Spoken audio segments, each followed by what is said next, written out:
Paolo Congiu, complimenti, storica vittoria della Coppa Italia per il Coghinas, una partita dove siete andati sempre in vantaggio, il Lanusei vi ha ripreso, tra l'altro l'ultima volta al 120esimo e 30 secondi del minuto di recupero, però voi non morite mai e nei rigori l'avete spuntata. Sì, hai detto bene, mi aspettavo sarebbe stata una partita molto combattuta, d'altronde avevamo davanti la capolista che poi ha vinto il campionato del girone A, e la Lanusei, faccio i complimenti a loro, sono una signora squadra.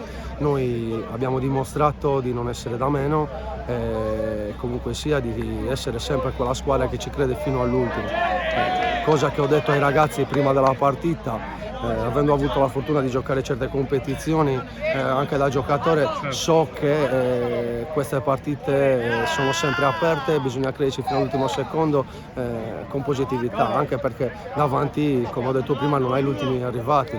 Paolo, questo spirito si è visto soprattutto quando il Lanusei sembrava potesse fare il gol del vantaggio, però poi voi nelle ripartenze eravate sempre pericolosi e 2 volte, forse 3, che con Burrelli a destra avete fatto quasi male agli avversari. Esatto, conoscevamo l'avversario nonostante fosse di un altro girone, quindi l'avversario che non abbiamo incontrato mai, e sapevamo che potevamo fargli male in quelle situazioni.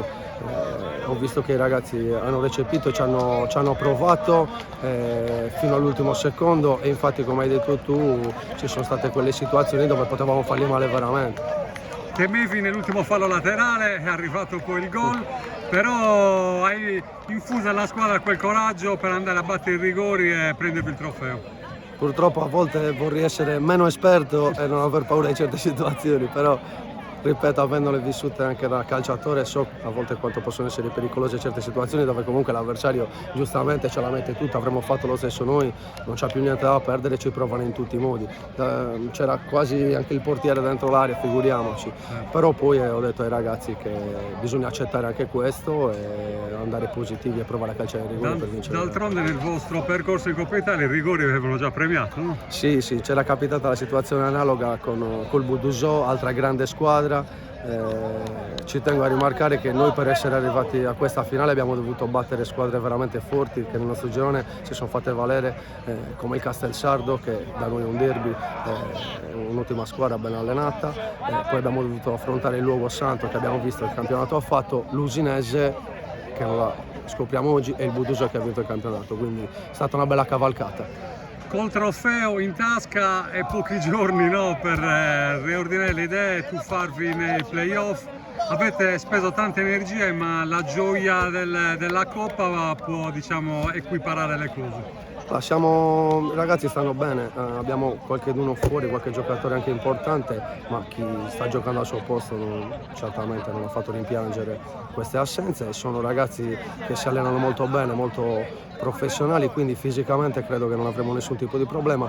Può capitare spesso che ci sia un po' di stanchezza mentale, ma ormai siamo abituati anche a quello, e poi dopo una vittoria si recupera molto prima. Da una Gliastrina all'altra, dalla Lanusei al Tortolì, ma non ci saranno i rigori.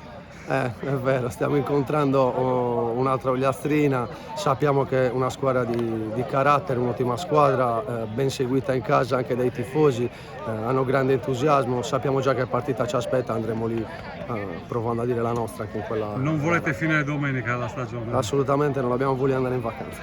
Grazie Paolo, complimenti. Grazie a te.